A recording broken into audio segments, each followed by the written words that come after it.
Bonjour à tous et à toutes, bonjour à toi Tristan et salut Louis. Salut, salut. Salut, salut! Alors, messieurs, Modern Horizon 3 est enfin sorti finalement, et Tristan, je dois te dire, on s'est un petit peu foiré sur notre top. Alors bien sûr, c'était un top, un peu prématuré étant donné que, tous les spoilers n'étaient pas encore sortis, mais force est de constater que le Eldrazi Summer, n'est pas là. Ouais, il est pas là, enfin, il est là sans être là, hein. On s'est un peu foiré sur les Eldrazi en question. On avait parlé de Emrakul, de Ulamog, et cetera, et au final, celui qui prend toute la lumière, c'est, Devourer of Destiny.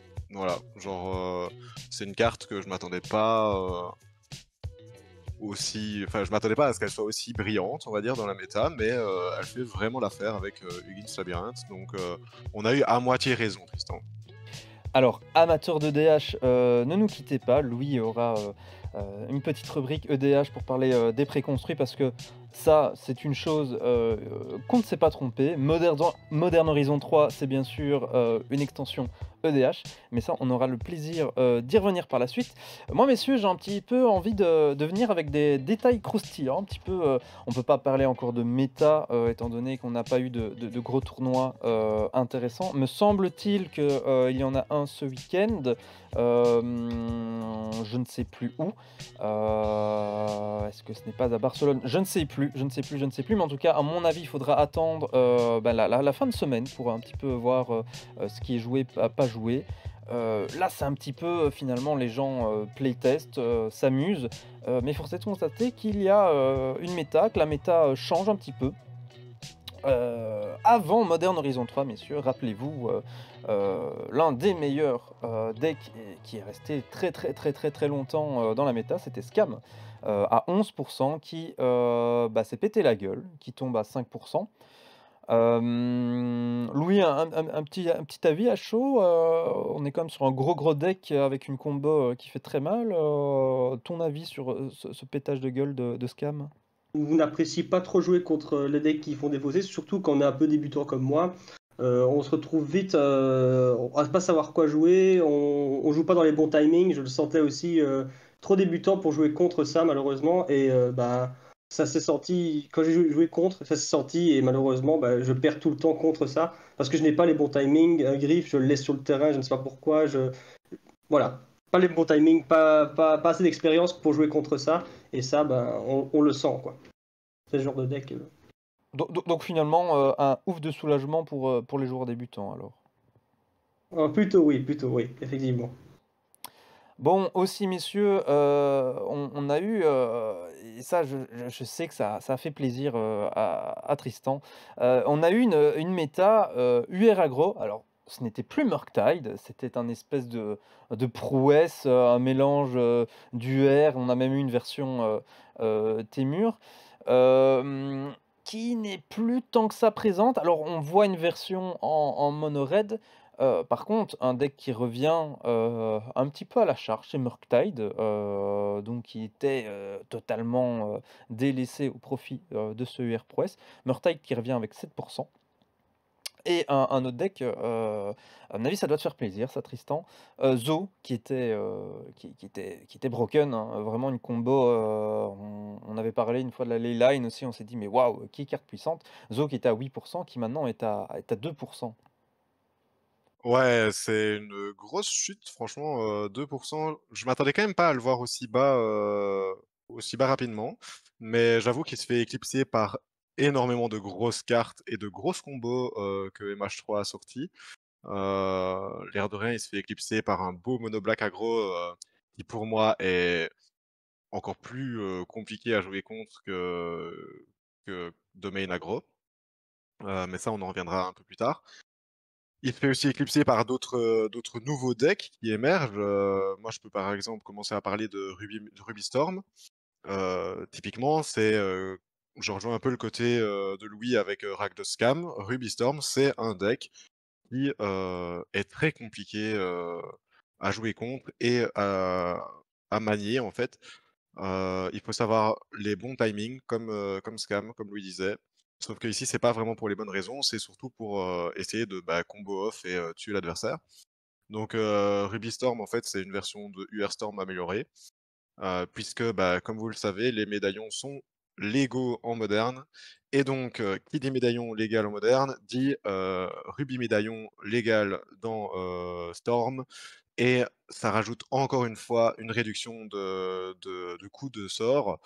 Surtout que là, c'est tous les sorts rouges, c'est même pas les instants et cetera. Donc vous couplez ça avec un Ral, Monsoon, Mage qui coûte 2, donc qui pourrait coûter 1 grâce au médaillon et qui fait que nos instants et sorceries coûtent 1 de moins à cast. Globalement, c'est extrêmement fort. En plus de ça, c'est un Planeswalker qui se flippe, qui est extrêmement fort également, puisque le -8, c'est on exile le top 8 de notre librairie et on peut cast un instant ou un sorcery spell parmi eux gratuitement. Donc ça rajoute du compteur pour le Storm. On voit qu'on n'a plus Baral, qu'on n'a plus ce genre de petites crasses, on n'a plus non plus Goblin Anarchomancer. On joue vraiment une version 100% rouge, avec quand même, tu l'as dit tantôt, Orim's Chant, c'est le seul deck qui joue au Orim's Chant. Sûrement pour se protéger, puisque ça n'a que 4 créatures dans une méta qui est plutôt très combo et créatures.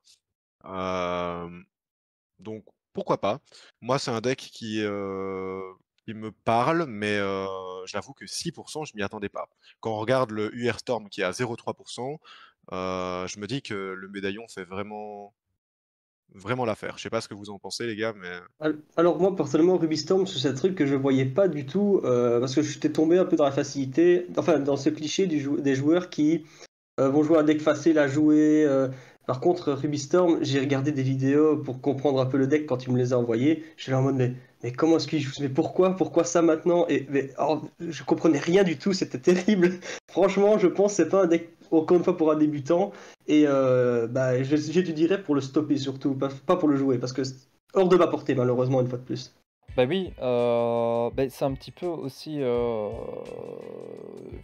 forcément un constat qu'on a un petit peu, c'est, qu'on connaît fortement une méta qui tourne autour du combo.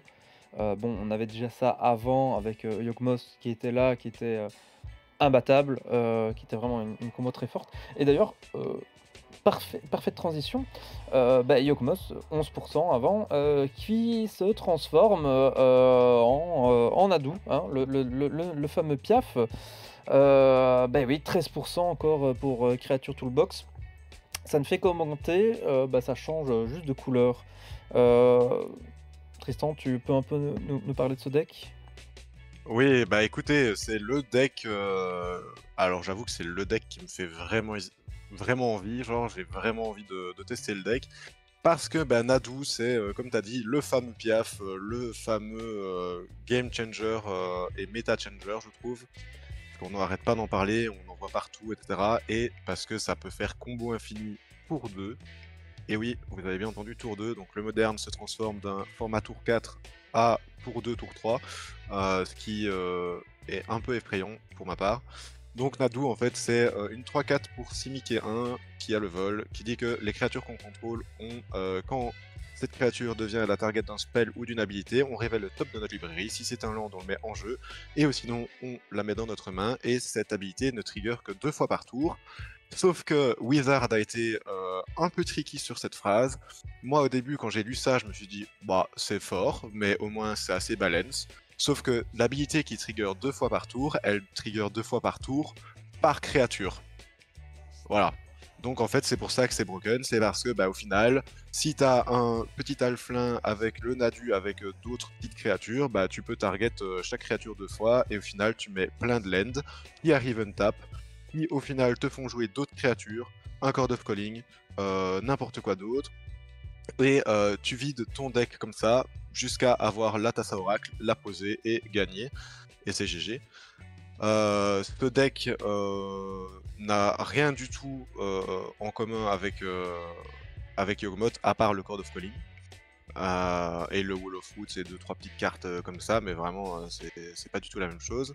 Et c'est surtout, moi je sais pas si vous êtes au courant, mais ça a augmenté le prix de beaucoup de cartes, enfin beaucoup, certaines cartes qui valaient vraiment rien du tout. Je parle bien sûr de Shuko, qu'on joue en 4 exemplaires dans le deck, qui est un artefact pour 1, donc qui est tuto sur qui peut être tuto sur Saga, et équipement 0 qui donne plus 1 plus 0, donc c'est parfait, équipement 0, pouf, on équipe à l'infini nos créatures et c'est bon. Puko était à 45 centimes le 20 du 5 et maintenant, on va dire que le 15 du 6, il était à 16 euros. Donc j'espère que vous avez gardé vos artefacts dans votre grenier ou n'importe comment, mais si vous en avez même 4, bah, sachez que vous avez fait de la value. Il y a une deuxième carte également, ça c'est pour les amateurs de DH et d'autres formats autres que le moderne, c'est Sea King's Blessing, qui, quant à lui, était à 3,20€ quand même le 8 du 5 et qui se retrouve à 26,15€ le 16 du 6.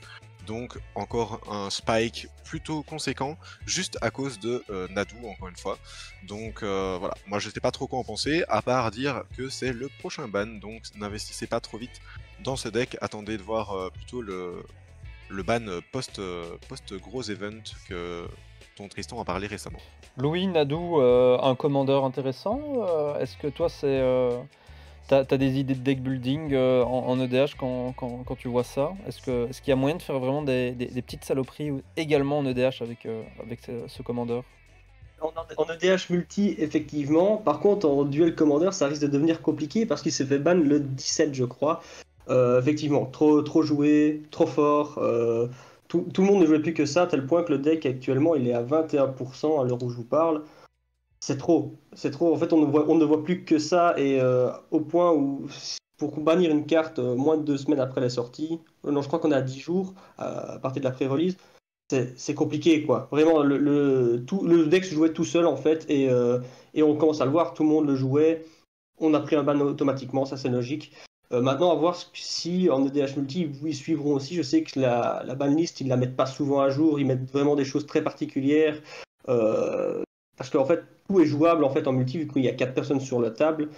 Mais je pense qu'il devrait finir par se faire ban aussi, pour la même raison, trop fort. Il joue tout seul en fait. Vu que, l'air de rien, je sais pas si les continents changent, enfin les joueurs changent en fonction des continents, mais ici j'ai entendu dire que plusieurs personnes avaient affronté le Nadu et globalement en multi d'ailleurs pour réagir sur ce que Louis a dit. Et bah ouais, à mon avis, t'as raison Louis, ça va se faire ban parce que bah, les personnes disaient clairement qu'elles avaient clairement pas joué et que si tu mets un peu d'investissement dans le Nadu avec des artos à 0 et du fast mana, bah, globalement, tu as perdu tour 2 ou tour 1. Donc, sans être un CEDH en plus hein, de ça, parce qu'au final, il suffit juste d'avoir Nadu en jeu et une petite créature avec ta Saorak dans le deck, et au final, bah, t'as même pas posé une carte que t'as déjà win la game limite, donc au final, c'est vrai que c'est assez compliqué en multi. Donc les gens sont très fâchés et en même temps très heureux. Ceux qui affrontent le deck sont très fâchés d'affronter un deck tel que Nadu, et ceux qui le jouent bah, sont forcément très contents parce qu'ils peuvent tuer ou gagner plutôt tour 1, 2, 3 en fonction de l'investissement dans le deck. Mais c'est assez effrayant en vrai. Messieurs, là, je vais vous parler au cœur, je vais aller vous toucher droit au cœur. On parlait, Tristan, beaucoup de Tron, bah oui, forcément, cette extension Eldrazi, comment ne pas évoquer, les sorties intéressantes pour Tron, dans notre top 5. Hem, Louis qui justement était hype et se dit: «Waouh, trop bien, je vais pouvoir, vraiment avoir mon Tron, qui est amélioré» et cetera. Tron, alors, est toujours joué. Là, il est remonté à 5, il était joué à 2. Bon, ça va, c'est encore joué. Par contre, messieurs, Green Tron n'existe plus. Tron a évolué. Est-ce que Tron s'est adapté, à la méta, au Bult? Mais moi, la question que j'ai envie de vous poser, c'est: est-ce que Tron est encore, jouable, dans cette méta moderne? Alors je vais prendre la main, je vais dire que Tron est jouable, mais plus comme on le connaissait. Voilà, donc moi, c'est un truc dont je m'aperçois assez fort, c'est qu'au final, Tron Green Tron et Blue Tron, je veux dire, bah, on n'en a plus énormément, dans les listes, quoi.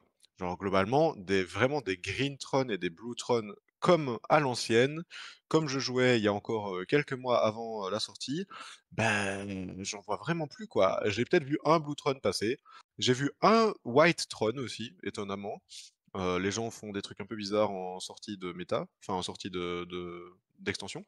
Mais je dirais que ouais, le deck a changé et devient soit assez combo, et encore une fois, on en revient à ce que tu as dit, Tristan, comme quoi la méta commence à vraiment être combo, parce qu'au final, dans les contrôles, il y a des decks combos, dans les agros, il y a des decks combos, dans les combos, il y a des decks combos. Enfin, ça va de soi.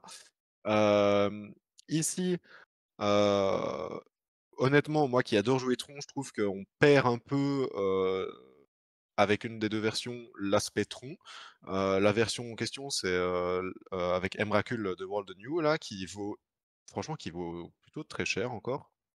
Euh, Là, en fait, Tron était un deck relativement accessible, à mon sens, et devient de plus en plus inaccessible, car on joue dans cette version-là, on joue les One Ring, on joue des Calices en x4, on joue le Emrakul en x3, on joue des Urza Saga, les Huggins Labyrinthe.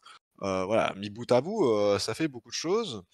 Le Emrakul World New, au final, fait perdre un peu l'aspect Tron, parce qu'au final, on le joue pas pour 12, mais on le joue pour 6, en le discardant avec Underworld Cookbook qu'on va chercher sur Saga ou ce genre de choses. C'est très rare qu'on le joue pour 12 d'ailleurs, mais c'est un deck qui est très très fort, et je comprends pourquoi il est quand même relativement représenté, parce qu'en fait, je sais pas si vous le saviez, mais le Madness de Emrakul peut se faire à la fin du tour adverse, ou même pendant la phase d'attaque adverse, ou n'importe quand, tant qu'on a le mana nécessaire. Donc au final, ça permet d'empêcher, on va dire, un Murktide éventuel qui est 7-7, ou même une Sheoldred ou n'importe quoi, d'attaquer, et on peut du coup le voler. Euh, et en plus de ça, notre Emrakul a la protection contre tous les sorts jusqu'à la fin du tour adverse, ce qui globalement fait quand même relativement plaisir, parce qu'on voit que les line binding est plus trop représenté, donc pas d'exil possible. Les cartes en général sont souvent de gestion, sont souvent des sorceries, donc moi je dis c'est plutôt good pour lui. Le Dévoreur de Destiny, par contre, c'est clairement une carte qui fait plaisir à Tron. Si on a dans l'opening end, on peut la révéler, et si c'est le cas, on regarde le top 4, on en met une au top et on exile le reste. Et globalement, ça coûte 7, ça trigger sur Hugin's Labyrinthe.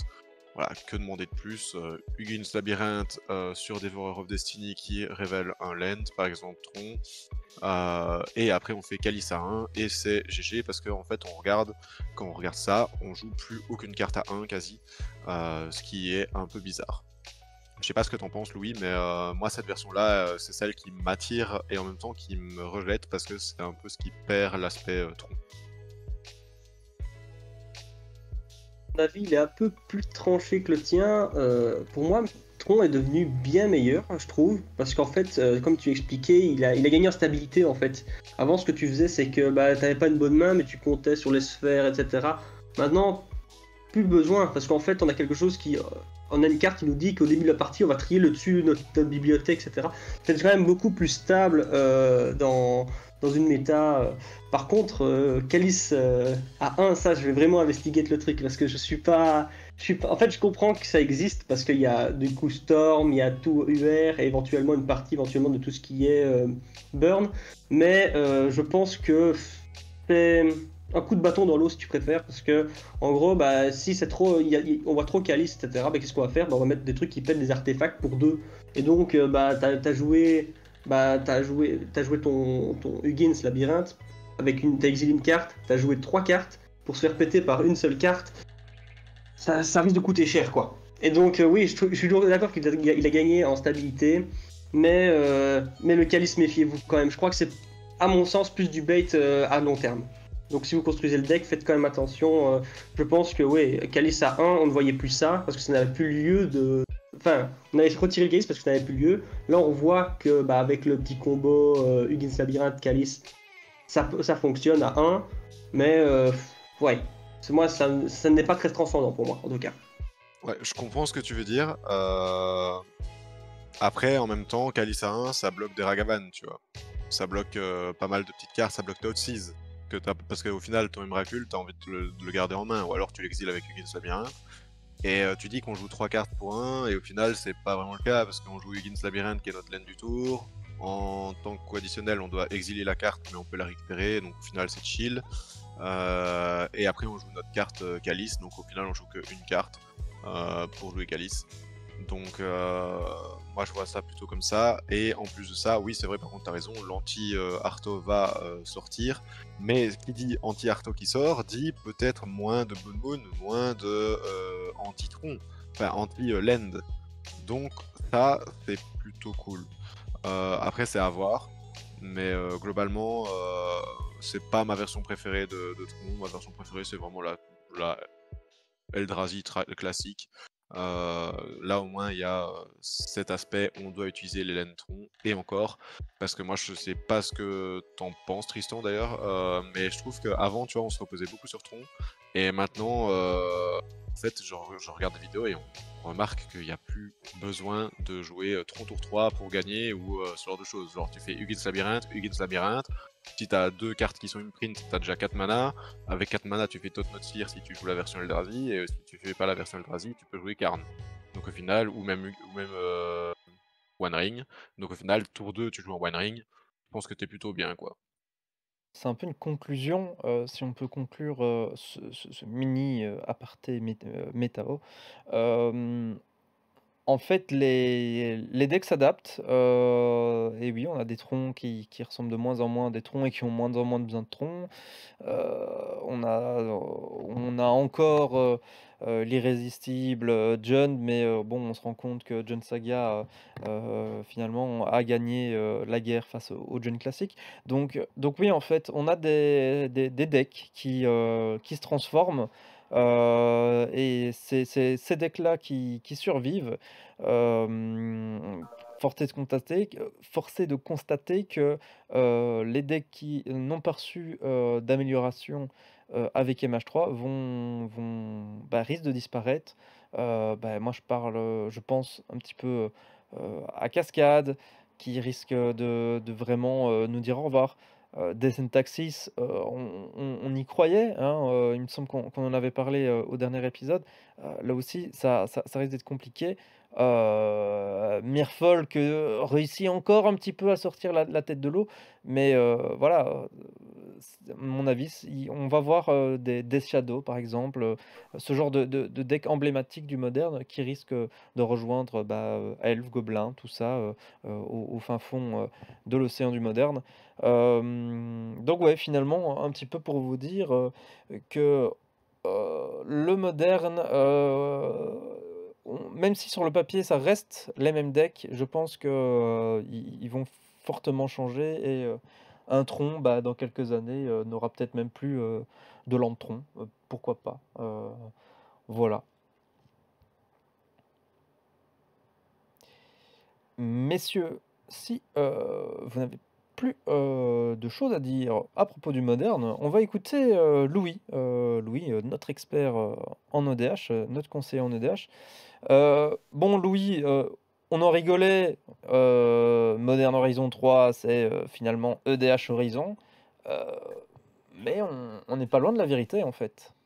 Alors oui, parce que voilà, on va expliquer. Déjà, c'était très bizarre pour les joueurs d'avoir une édition Modern Horizon où on sort 4 nouveaux decks commandeurs. 4 decks commandeurs qui ne sont pas dégueulasses, mais en même temps, vu le prix, ils avaient plutôt intérêt, j'ai envie de dire, ils nous avaient déjà fait avec Commander Master des decks qui étaient assez chers, mais qui n'étaient pas optimisés niveau des landes. Et là, ça avait un peu gueulé. Là, on a quand même fait un effort à ce niveau-là. On a des penlands, quoi. Donc je trouve ça un peu rigolo parce que ils ont un peu avancé, ils ont un peu amélioré leur deck, mais c'est rien de fou. Je pense pas que certains decks ne justifient pas leur prix. Beaucoup de reprints, vraiment beaucoup de reprints, même dans les decks, on a ajouté quelques Lurgoyf, quelques Eldrazi pour faire plaisir aux gens, mais finalement, qu'est-ce qu'on a reprint? On reprint Morophon, on reprint les Archons, on reprint un peu tout ce qui fait que le Magic est bien, en fait, toutes les bonnes cartes de Magic, on en reprint certaines pour faire plaisir aux gens, et ça, je trouvais ça un peu que c'était un peu de la facilité. C'était de la facilité, on prend un archétype qui nous plaît bien, Eldrazi par exemple, on va tout mettre là-dessus, on va spéculer dessus surtout. Et à la fin, ben, les autres decks vont tomber à 50 euros quand Eldrazi va monter à 120. Et je trouve ça un peu dommage parce qu'en fait, même toute l'extension derrière, on voit bien que c'est, tenez, on vous file votre EDH, achetez s'il vous plaît. On vous donne une bonne occasion, enfin une bonne raison d'acheter EDH surtout. Ouais et ce qui est un peu problématique, c'est d'avoir un format, une extension, dédiée à un format, au moderne et de force est de constater que derrière leurs idées, ils n'ont pas fait, cette extension pour le moderne, pour essayer de l'améliorer et cetera. Bon et on a des petites améliorations par-ci par-là, rien de transcendant non plus, mais force est de constater que, ils avaient, des préconstruits à vendre et qu'ils ont, créé un petit peu une extension autour, de ces préconstruits en EDH. Tout à fait, tout à fait. Moi, je suis tout à fait d'accord avec ça. Là-dessus, ils sont un peu foutus de tout le monde. En fait, ils ont dit, oh, regardez, vous allez avoir vos rubis médaillons en moderne, c'est trop cool pour vous. Alors qu'en fait, ça fait une éternité qu'on les a en EDH et qu'en fait, on est sur quoi? 5, 6, 7 reprints. Euh, pour les nouveaux joueurs, pour ceux qui voudraient découvrir le truc, hein, voilà. Ça sent vraiment que on découvre le DH. Si on n'a pas encore découvert le DH, on découvre avec ça. Et soyez contents, vous avez des decks à 70 euros en précommandé, pardon. 70 euros le préconstruit, qui tape plutôt moins fort, vous avez des bonnes cartes. Amusez-vous, quoi. Mais le problème derrière tout ça, c'est qu'est-ce pour qui on nous prend, en fait. On se demande un peu, est-ce qu'on n'est pas à un moment donné juste un porte-monnaie pour Wizard? Et là, voilà. C'est un peu le côté dérangeant de cette extension, si je peux dire. T'en parlais beaucoup, beaucoup de reprint, ce qui forcément, fait chuter le prix des cartes. Moi, l'exemple qui me vient en tête, c'est les fetch. Alors là, je les j'ai pas les stats, j'avoue, sous les yeux pour savoir à quel point les fetch ont baissé parce que, heu, c'est quasi sûr, qu'ils ont baissé. Mais j'ai une petite question du coup pour toi, Tristan, et Louis, bien sûr, tu peux, donner ton avis également. Hem c'est avec, parce qu'on a eu les Shockland aussi, reprint il y a pas longtemps et enfin, ça commence à faire, beaucoup de cartes, coûteuses du moderne, qui sont reprint, faisant baisser leur prix et donc finalement, bah, ça donne un moderne, un peu plus, accessible, aux débutants, si je puis dire.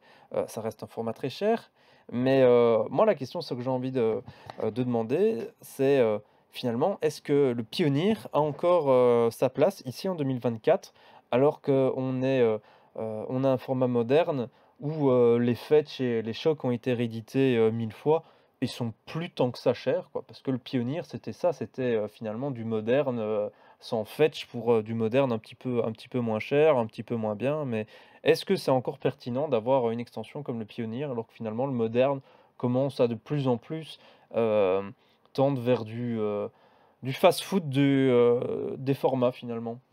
Alors, je vais répondre à une question que tu as posée plus tôt dans ta phrase. Si jamais pour les fetch, par exemple, Blostenmeyer, la version Cast of Tarkir, elle est descendue à 12 euros le 16 du 6. Et les versions plutôt MH3, etc., genre on prend la classique par exemple, elle est actuellement aussi à 12 euros de average, mais premier prix, on la trouve à 10 euros. Donc c'est extrêmement effrayant. Moi, je n'avais pas conscience forcément de ça parce que je n'avais pas regardé les prix, je viens de le faire. 10 euros en sachant que le fetch avant valait 25 euros.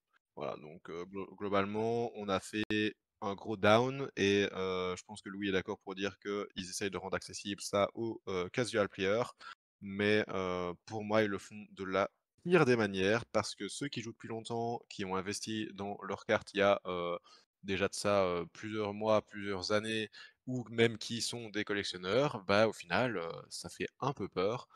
Heu, Au final, qu'est-ce qui les empêche de réimprimer un, dual land et de dire: «Yo, c'est un dual land en foil, ça n'existe pas, achetez mes boosters» et au final, même si c'est pas la même version, les dual land vont sûrement se casser la gueule. Ça, c'est un autre débat, mais pour répondre à ta question sur le Pionnier, je dirais que moi, j'ai jamais été un grand fan de Pionnier parce que pour moi, ça ne servait pas à grand chose à part être vraiment, un format, pour ceux qui en ont un peu marre du moderne et qui veulent pas le standard, parce que le standard c'est trop cher.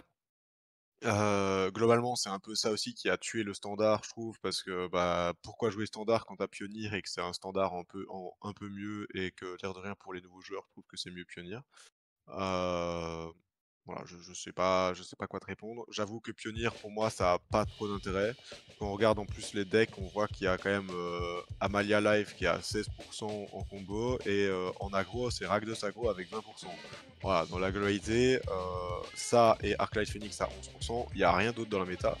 Donc clairement, la méta est dégueulasse pour moi parce qu'il y a que 3 decks qui trônent et pour moi, bah, en fait, pour moi, le standard se rapproche du pionnier et le pionnier du standard, forcément. Et pour moi, maintenant, ils essayent de faire en sorte que le moderne se rapproche un peu du legacy et en ajoutant du power level, en ajoutant des cartes rapides comme Nadu pour kill tour 2 par exemple, ou ce genre de choses. Donc, est-ce qu'il a vraiment lieu d'être? Je sais pas, mais on pourrait imaginer dans 5 ans avoir un format entre le pionnier et le moderne, parce que le moderne est un legacy 2.0 et que les gens veulent pas y jouer parce que ça coûte trop cher. Et au final, le pionnier, bah, c'est un peu useless parfois. Donc, du coup, ils vont créer une section genre before moderne ou je sais pas quoi, où là, du coup, ce sera peut-être l'âge d'or du moderne, je sais pas, mais j'avoue que je suis un peu saoulé, moi, de comment ils prennent les choses. Parce qu'au final ils sont littéralement en train de tuer le jeu et comme Louis disait, il parlait de Wizard etc, mais pour moi c'est clairement Hasbro qui tue le jeu, même si au final Wizard commençait à tuer le jeu avant qu'il se fasse racheter par Hasbro. Ils ont fait une très grave erreur en se faisant racheter et donc voilà, c'est un peu mon point de vue. Tu parlais aussi des reprints, bah globalement les médaillons qui sont disponibles à 3 à 5 euros, alors que fut un temps c'était 15-20 euros le médaillon. Voilà quoi, genre je suis en train de me dire, j'ai bien fait de vendre certains decks où je jouais des médaillons avant le gros down. En plus de ça, ils ont réédité ça maintenant, alors qu'ils l'ont réédité déjà dans Commander Master. Est-ce que c'était utile, à part pour faire un peu changer la méta avec Ruby Storm? Je pense pas. Messieurs, bah merci pour finalement cette review un peu tardive de Modern Horizon 3. Merci de votre temps. Merci à vous de nous avoir écoutés. N'hésitez pas à laisser un commentaire, un petit peu votre carte préférée de cette extension. Merci à vous, messieurs, et merci à vous tous pour votre écoute. Et on se dit à bientôt pour plus de magie. Salut, salut! Salut.